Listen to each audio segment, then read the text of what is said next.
Abraham arrived at a land not yet possessed, but already promised. Before the inheritance, before the fulfillment, God appeared. To your offspring, I will give this land. Genesis 12, verse 7. And Abraham responded, not with strategy, but with surrender. He built an altar, stone upon stone, a place of remembrance. Fire was laid on the altar, not to earn the promise, but to honor the one who gave it. Worship came before possession. Sacrifice came before blessing. In a seasons of lifting his eyes, God enlarged the promise. In seasons of laying things down, God established the inheritance. Worship and sacrifice became the evidence of faith. Long after Abraham, another altar would stand, not built with stones, but with obedience. Christ ascended, the sacrifice complete, fire fall down, the promise now carried within. What once burned on stone now burns in hearts. We are the altar, our lives the offering, our worship the response.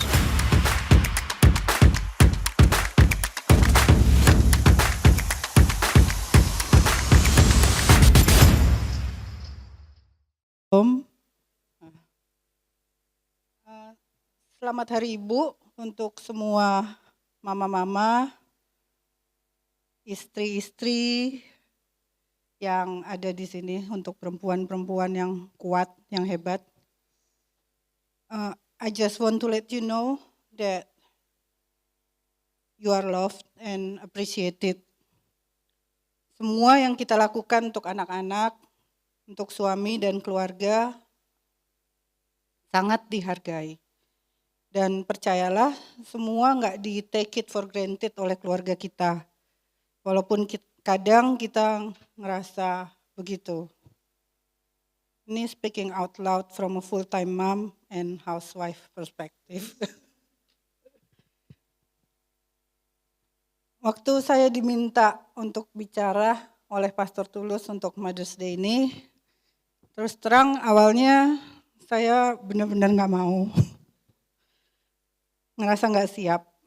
Ya, siapalah saya, seorang ibu rumah tangga yang biasanya hanya di belakang layar, nggak pernah belajar di sekolah teologi, let alone bawain firman di depan gini. Tapi ada satu hal yang sudah lama selalu saya doakan untuk keluarga saya, dan saya belum melihat jawabannya. Terus saya ngerasa Tuhan bicara ke saya, when you look after my family, I look after your family. So this is it, saya memberanikan diri keluar dari comfort zone saya untuk berbicara di sini, membawakan apa yang Tuhan taruh dalam hati saya di Mother's Day ini. Judul hari ini adalah The Extraordinary Mother. Saya ingin membahas tentang salah satu tokoh wanita di Alkitab, tokoh yang menurut saya sangat cool, tapi jarang dibicarakan. Dan saya coba disesuaikan juga dengan tema IFGF bulan ini, yaitu The Fire and the Altar. Sebelumnya mari kita berdoa. Bapa yang Maha Baik, terima kasih Bapa untuk kesempatan indah yang boleh kami alami saat ini. Terima kasih kami juga bisa memperingati Mother's Day, dan kami bisa berkumpul di sini dalam satu persekutuan yang memuji dan memuliakan nama-Mu. Kami siap mendengarkan firman-Mu, urapi hamba-Mu yang akan menyampaikan, dan urapi hati kami semua, agar benih firman-Mu tumbuh subur. Dalam nama Yesus, amin. Bacaan kita hari ini diambil dari kitab Hakim-Hakim 4 ayat 1 sampai 9. Judges 4 verse 1 to 9. Hakim-Hakim atau the Book of Judges is a very sad book, but also a very hopeful book. Kenapa? Karena di Hakim-Hakim ini ceritanya selalu berulang. Jadi bangsa Israel melakukan apa yang jahat di mata Tuhan, Tuhan menghukum mereka, kemudian mereka repent, mereka berseru pada Tuhan, dan spoil alert, Tuhan membangkitkan seorang hakim untuk menolong bangsa Israel dari kesusahan mereka.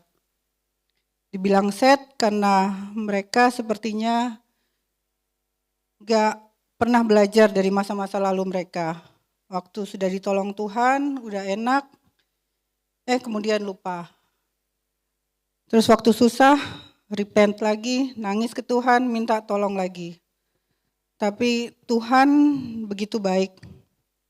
Dia selalu mendengarkan tangisan anak-anaknya dan selalu menolong mereka. Tuhan kita adalah Tuhan yang merciful. Dia enggak lipat tangan aja, terus dia bilang, ya biarin, kamu kan pantas dihukum. Tapi waktu kita berseru kepadanya, dia akan mulai bergerak untuk deliver kita dari apapun itu. Sesuai waktu dan purpose-nya. Mungkin gak instan, tapi waktu anak-anaknya berseru dari dalam kesulitan, dia akan bekerja. Saya akan bacakan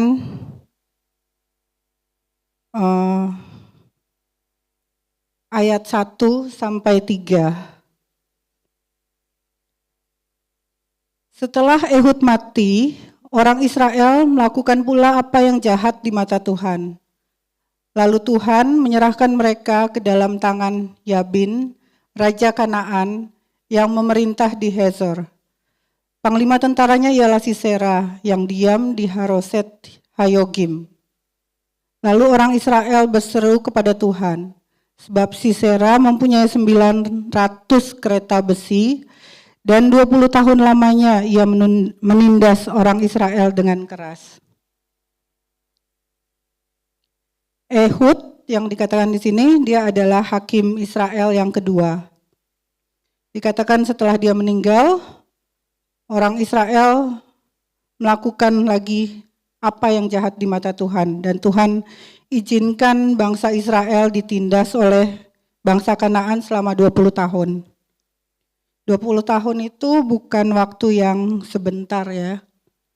Apalagi kalau dalam masa penindasan, pasti rasanya nggak habis-habis, lama sekali. Dikatakan juga panglima bangsa Kanaan, yaitu Sisera, dia mempunyai 900 tank, 900 kereta besi, yaitu kayak tank lah ya. Dan bangsa Israel nggak punya apa-apa. Tolong next slide.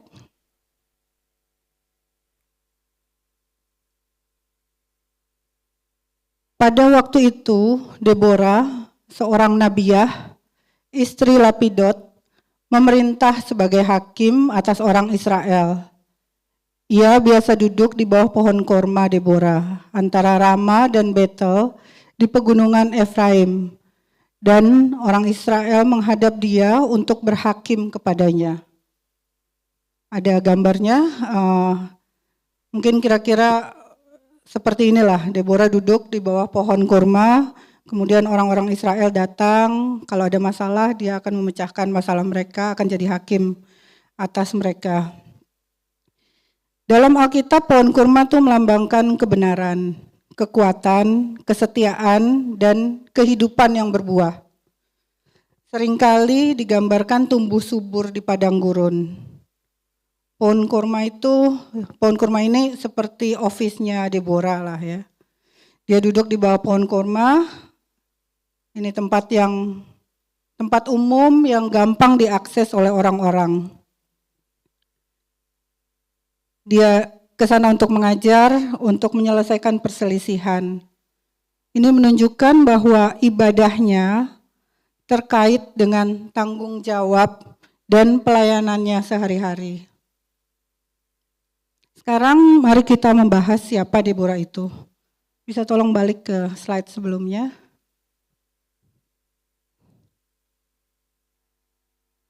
pada waktu itu Deborah, seorang nabiah, dikatakan dia adalah seorang nabiah atau profetis. Nabiah itu adalah panggilan nabi untuk seorang perempuan. Apa itu nabi?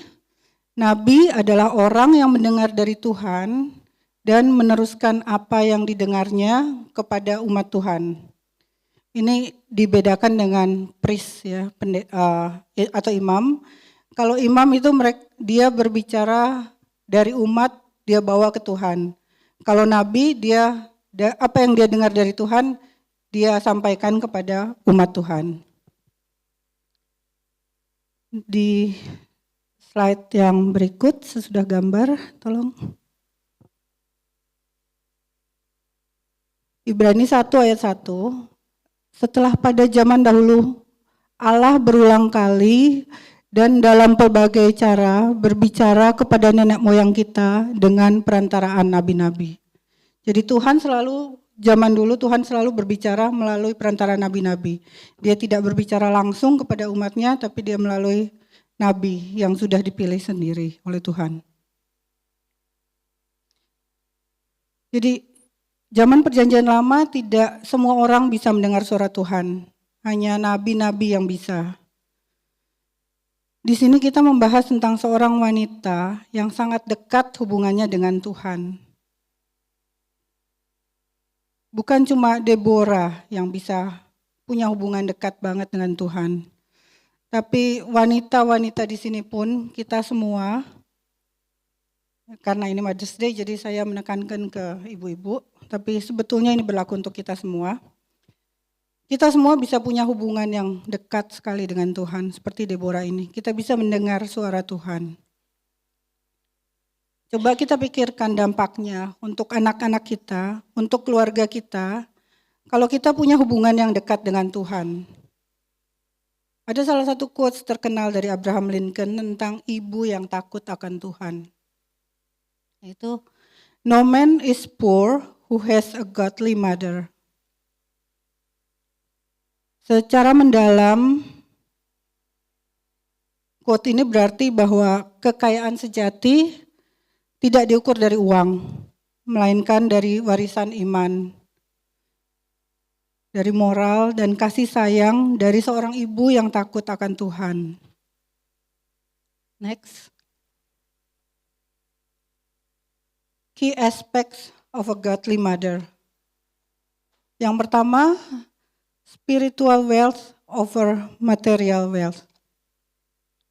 Jadi warisan material seorang ibu yang takut akan Tuhan menyediakan jangkar spiritual. Dia mengajar anak-anaknya untuk mengenal Tuhan, dia mengajar anak-anaknya untuk mengandalkan doa dan membaca Alkitab. Sehingga itu menjadi nilai-nilai yang menawarkan kekayaan sejati. Yang kedua, emotional and moral guidance. Bimbingan emosional dan moral. Seorang ibu yang takut akan Tuhan berfungsi sebagai sumber kebijaksanaan, sumber cinta dan kenyamanan. Dia memelihara kesejahteraan emosional anak-anaknya. Kemudian the heart of the home. Walaupun seorang ayah adalah kepala di keluarga, tapi a godly mother dianggap sebagai jantung rumah tangga. Karena dia memberikan contoh bagaimana melayani Tuhan dan sesama. Next slide.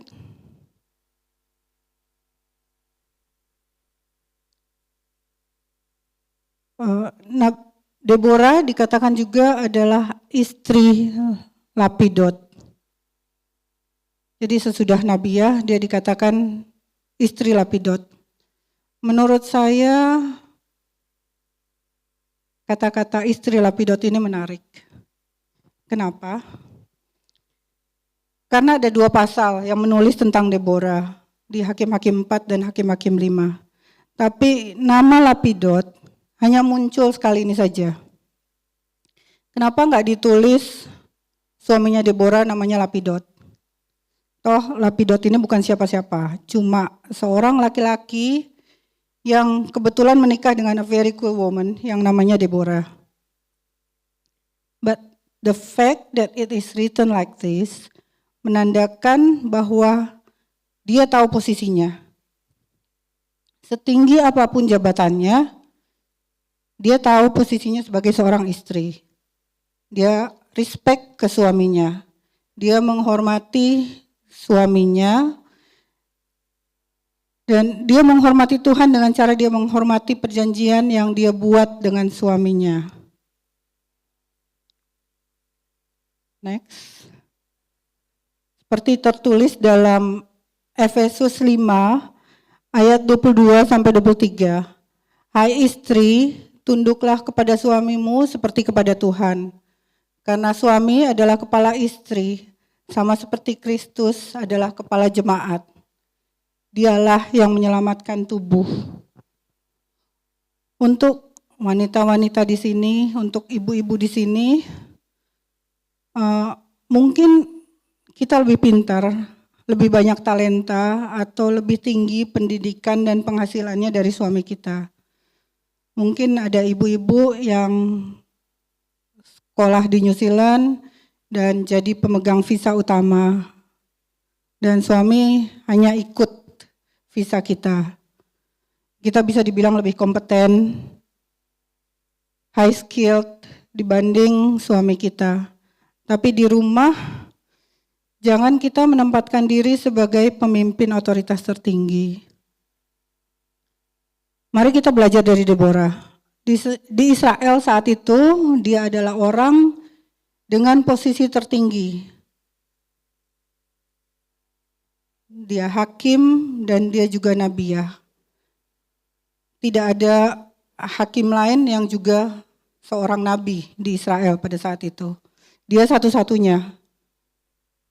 Dia hakim dan juga nabiah. Jadi dia punya posisi yang sangat tinggi. Tapi dia tetap menempatkan dirinya sebagai istri yang hormat dan tunduk pada suaminya. Bisa tolong ke slide berikut.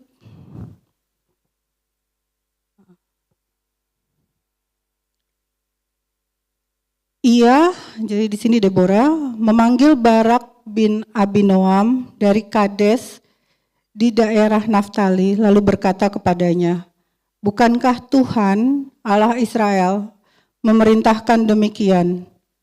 Majulah, bergeraklah menuju Gunung Tabor dengan membawa 10.000 orang Bani Naftali dan Bani Zebulon bersama-sama dengan engkau.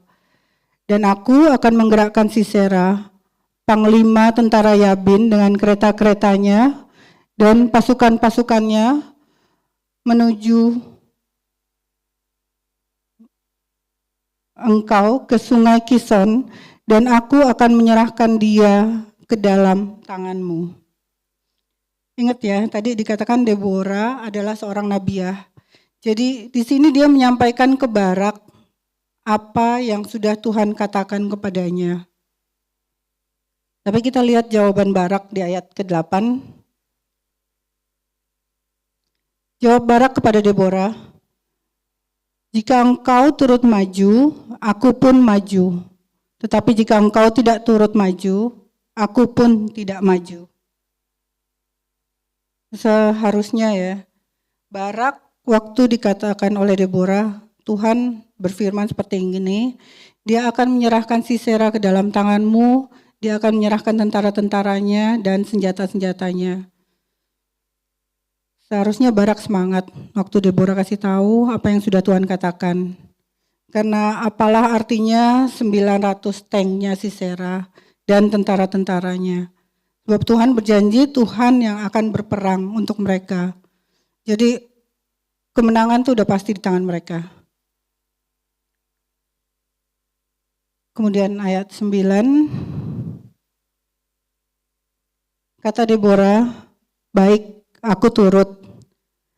Hanya engkau tidak akan mendapat kehormatan dalam perjalanan yang engkau lakukan ini. Sebab Tuhan akan menyerahkan Sisera ke dalam tangan seorang perempuan. Lalu Deborah bangun berdiri dan pergi bersama-sama dengan Barak ke Kades dan pergi bersama-sama dengan Barak ke Kades. Pelajaran apa yang bisa kita ambil dari ayat ini? Saat Tuhan mau melakukan sesuatu dan Dia mau memakai kita untuk hal itu, tapi kita ngerasa kita nggak bisa, kita nggak mampu. Itu apa yang diperintahkan Tuhan kepada kita itu kayaknya terlalu mengerikan. Kedengarannya terlalu susah, terlalu mustahil untuk kita.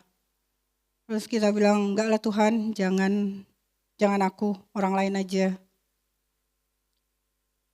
Tuhan akan memakai siapa saja yang bersedia. Tidak peduli apakah dia kelihatan lemah. Tidak peduli apa gendernya. Di sini Deborah mengatakan,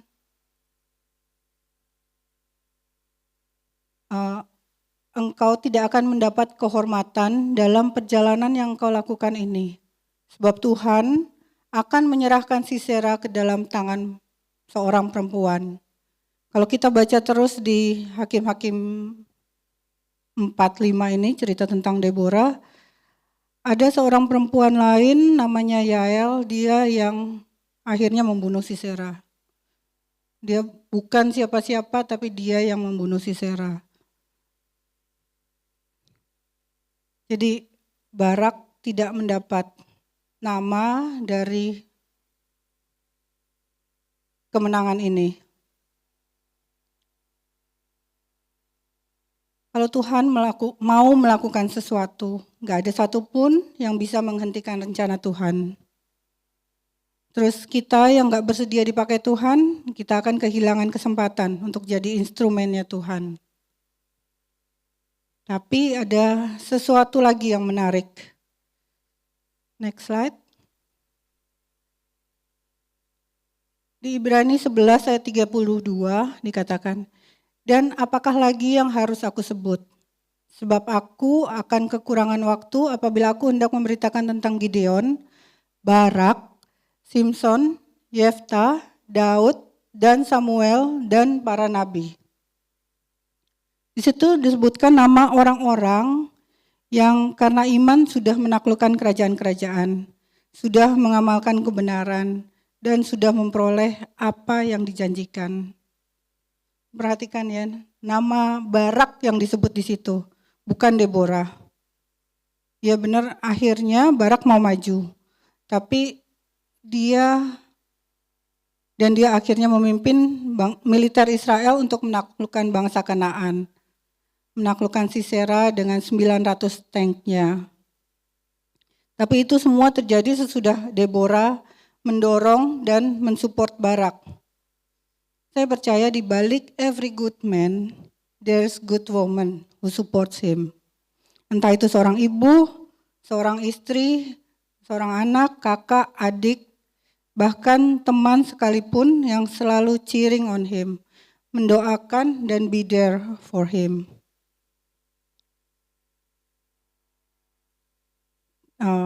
Untuk ibu-ibu, para wanita, kita bisa selalu cheer on entah suami, anak, teman, support mereka kalau mereka mau melakukan sesuatu, kita doakan mereka, kita support. Dan kita bisa menjadi good woman, contoh dari Deborah. Saya sudah mau selesai, saya tutup dengan next slide. Bagaimana kita mengadopsi penyembahan cara Deborah? Yang pertama, step out in faith. Jadi kita melangkah keluar dalam iman. Majulah dalam iman, meskipun situasinya kelihatan luar biasa, kelihatan sulit, dan kondisinya tidak sempurna. Yang kedua, serve selflessly. Melayanilah tanpa pamrih. Gunakan talenta, karunia unik, yang Tuhan berikan pada kita untuk melayani orang lain tanpa mencari pengakuan pribadi. Yang ketiga, intimacy with God. Kembangkan keintiman dengan Tuhan. Luangkanlah waktu tenang, saat teduh,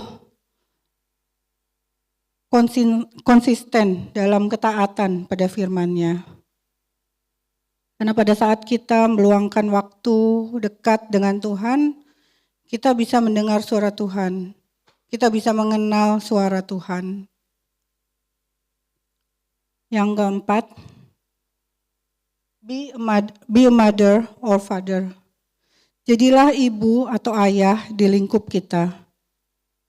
Kasih wisdom, kasih dorongan, kasih encouragement, dan kepemimpinan di rumah, di tempat kerja, atau di komunitas manapun Tuhan tempatkan kita.